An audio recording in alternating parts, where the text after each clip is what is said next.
attacks and things of that nature because we hold all that stuff in.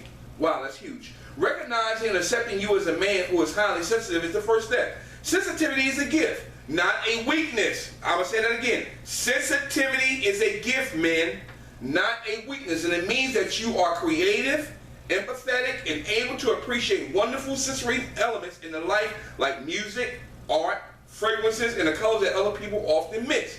Being highly sensitive also means that you have an ability to help others. Burying your feelings is easy. We all men do that. We bury our feelings very easy, but that's the wrong way to move. But talking about your feelings takes courage. Good God from Zion. Talking about your feelings, man, takes courage. But you got to get an environment where it's a safe environment where you can do that. All right? You ain't get no further than that, G. Good God from Zion. Men are just as sensitive as women. Oh man, that's huge. Our society perpetrates the idea that women are sensitive creatures. Yes. That they are in touch with their emotions. They're able to express themselves and tell others why they're sad or angry. Mm-hmm. Women have no problems crying. Yes. In fact, women and girls are encouraged to cry if the occasion permits. Cry, let it out. It's okay to cry. Uh-huh. There you go. Little boys, on the other hand, are often told to stop crying from a young age. Yep. There's A societal expectation for boys to display toughness. Yes. I took a developmental psychology course during my undergraduate year. In that course, in a book called Real Boys by Dr. William Pollack of Harvard Medical School, Pollack talks about the issue of repressed emotions in boys and men. He specifically calls his attention to the fact that men are discouraged from crying and expressing outward sadness. That is so true. That's so true. Due to the fact that men are told not to cry and suck it up from a young age, they often become dissociated from their feelings of sadness. That's so true. What happens when you remove somebody's ability to express sadness? They find another emotion to replace with it. Oh, that's right. That's true, Brother Josh. Oftentimes, this emotion is anger. Most men, from my experience from this one, from the author was saying, Dr. Pollack was saying, have no problems expressing anger. It's a familiar emotion to them, and society encourages them. See, society encourages anger, but when that anger turns to murder or to abuse, they say, well, what happened? He must have had mental illness. You're the one, the society is the one that's telling men to do this. But then you condemn them when they go out and do it. Double standard.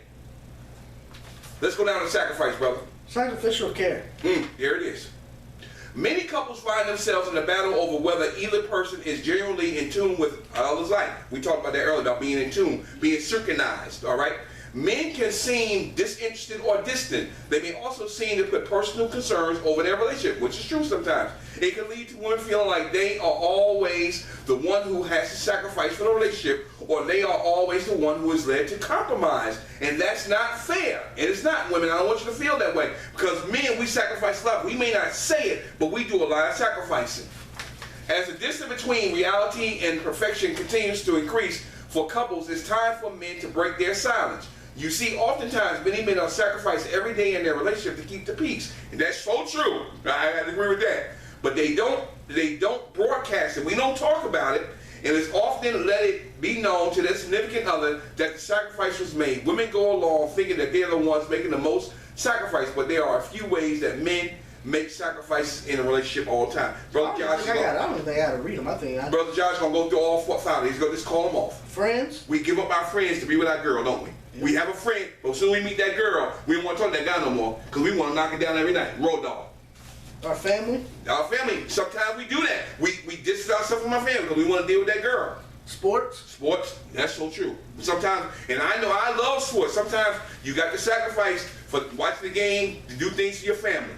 Your career. Your career. Sometimes men have walked away from their careers to be with their family and took a different type of job or whatever to make peace at home. Life goals. Life goals. Sometimes we have to alter some things. That's so true.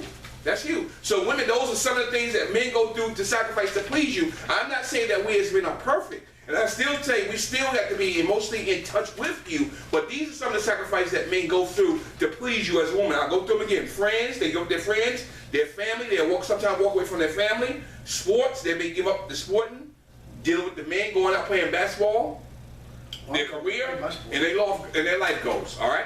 Men and emotions. All right, get to the emotions now. Our emotional state often dictates how we behave. Yes. Men and women may handle emotions in quite different ways. Mm-hmm. When upset, women are more likely to express their feelings directly to support their family and friends. Mm-hmm. Whereas men might hide their emotions or withdraw. Yes, we do that. That's true. Men often feel they need to be self-reliant. Yes. They are sometimes focused on providing food for their loved ones and hide their own emotion. Mm-hmm. This behavior is reinforced every day in the stereotype of the heroic male, so often represented in popular culture. Yes. Fearless, resourceful, stoic, and usually facing adversity alone. Mm. These characters tell us a lot about what is considered to be ideal male behavior within our society. All right, there it is. The four basic emotions of a man. Mm. Sadness, yes, anger, happiness, and fear. So in those three, happiness, we very rarely see a man that's very happy. I'm happy. He may, well, and that's, we'll just say generally speaking, I'm happy too, because when I get up every morning, I'm happy. I thank God I'm in the land of the living, the land of the dead. Hallelujah. So I'm happy, but majority of the time, men try to cover it up that they are happy, but they're going through pain. They're going through a lot of stuff. There it goes. That's right. They're going back to, they compartmentalize. They put everything in that little box, but they're putting on the mask, pretend like this is not happening. But those are the emotions that we as men deal with. But until you learn how to be in touch with who you are and be emotionally open, then you're going to be still dealing with these issues with sadness, anger, and fear. And then 9 times out of 10, Brother Josh, we say this all the time, when a man gets pushed up against the wall, what does he do? Coming out fighting. Coming out fighting. There it is. As emotions such as fear and sadness are generally not as accepted, men might try to hide these from themselves and those around them. They feel they should be able to cope on their own. Yes. Men might try to cope with negative emotions in one or more of the following ways. Yes. Withdrawing from family and friends. We just talked about that. That's right. Working longer hours. Yes, that's right. Spending more time away from home. Consuming more alcohol or drugs. There you go. Behaving recklessly and or violently. There you go. Why talk about it? Why should we as men talk about these things? That's a very, very powerful question. The restriction of emotional expression in many lives can lead to a greater sense of isolation. All right, and that's why we have so many killings nowadays. Every single day or every other day, every week you hear it. Well, he was always isolated. He never talked to nobody. Why? Because we don't know how to communicate and we're not in touch with our emotional feelings and we have not been taught how to talk to one another. That's why the killing is going to continue. Less support being available from loved ones. You're not going to get support. Because why? Society said, grow up, suck it up, be a man. Health issues due to carrying chronic tension and abiding other bad coping strategies. Why is that? Because all that stuff that's going on within the anger is killing us. There it is. Relationship difficulties due to the inability to resolve emotional conflicts and or a perceived lack of ability to be intimate. That's right, because we don't know how to be open. We don't know how to be, we think intimacy is physical. It's not physical. It's about being alone, about sharing quality time together. Physical, psychological problems such as depression, insomnia, and anxiety. There you go. There you go. Wow. Woo! We almost done here. Boy, listen. Honesty and openness. All right. Being real, transparent, honest, telling the full truth, even when it's not all good. Wow, that's huge. Being honest and open with your partner gives a solid foundation for her to be loved and valued. She has to trust in her heart to you and you to her. I ain't got no further than that. That's true. You got to learn how to open up your heart, man. Until you learn how to open up your heart, you're going to have some very, very, very serious issues in your life because you're not going to learn how to relate. Yeah, you may connect with her physically when it comes to sex and all that, but your emotional connection is not going to be. And eventually, that woman's going to get tired of that, and she going to feel, because a woman's going to be emotionally connected to you. But if you're just only physically connected to her, that's right, she's going to go somewhere else because eventually that physical part is going to wear off because she's not getting what she needs from you emotionally to stay connected to you. Wow. As men, we tend to feel a sense of shame and inadequacy about our weaknesses and failures. So we usually feel tempted to hide these things rather than be open. Yes. We tend to because we feel shame. Because we feel that we say something about how we feel, then somebody's gonna look down at us. So we shut up, keep our mouth shut. But that hurts us in the long run. All right, brother. As men, we tend to emphasize our strengths and successes. Yeah, see, that's how we as men do. We glory in what we accomplish on our jobs and in our work. That's where we get our glory from. And see, everything else, if it ain't searching with our job if it's not associated with sports, if it's not associated about what kind of car we got, We don't want to hear it. we don't want to hear it. There it is. We go to the bars. Why do we go to the bars? And well, I don't go to bars. Drink. They want to go to drink Drink their pain away. the drink their pain away and see nice girls and see if they can get laid that night. That's all it is. Wow. When men are less honest, women feel insecure. Absolutely, because there's no emotional connection I there. got no further than that. There's no emotional connection. So when you're less honest with that woman and you're not able to open up, you're going, like I said, you're going to eventually lose that woman. I don't care how good the sex is, she can get that anywhere. Okay? It's about being connected and being open and being honest with her so y'all can build something together. That's what we call about the lover. The lover. Building an intimate relationship emotionally and learning how to use that relational energy to build that relationship so it can be strong. That's what it's all about. Wow. Being less than honest with our partner, even the small things, create damage that most of us are oblivious to. Absolutely. I ain't got no further. When we don't communicate, it makes the situation even better, worse. I meant to say it makes it worse. Even little things around the house. That woman's gonna get irritated with you because you're not. She's gonna start fighting with you. Then Yeah. That's right. Because we're not synchronized with her. We're not in sync. 7 types of physical affection and relationships. All right, we're gonna get down to the close. We're gonna close this out. Yeah, go ahead, brother. Go ahead. No, psychologist. Yeah, read that first part there, brother.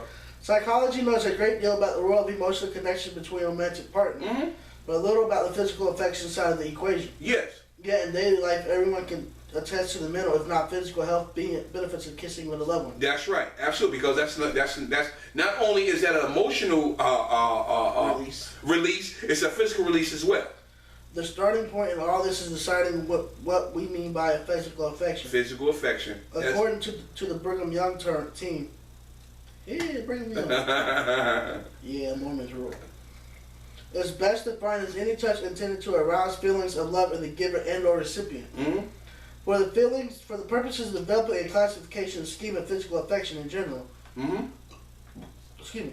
The researchers decided to eliminate sexual intimacy, which isn't specifically aimed at arousing feelings of love. All right, there it is. There it is. 7 types of physical affection are. Listen to this very closely, man. Back rubs or massages. Give your woman a back rub and a massage. Not trying to get into her panties. All right? I know they may be wet. I'm just going to keep it real. Hey, come on now. I'm just keeping it real, dog. You know, I'm just keeping it real. Don't do that to get the panties wet. Get that to have an emotional connection with her. Intimacy. Building quiet times together.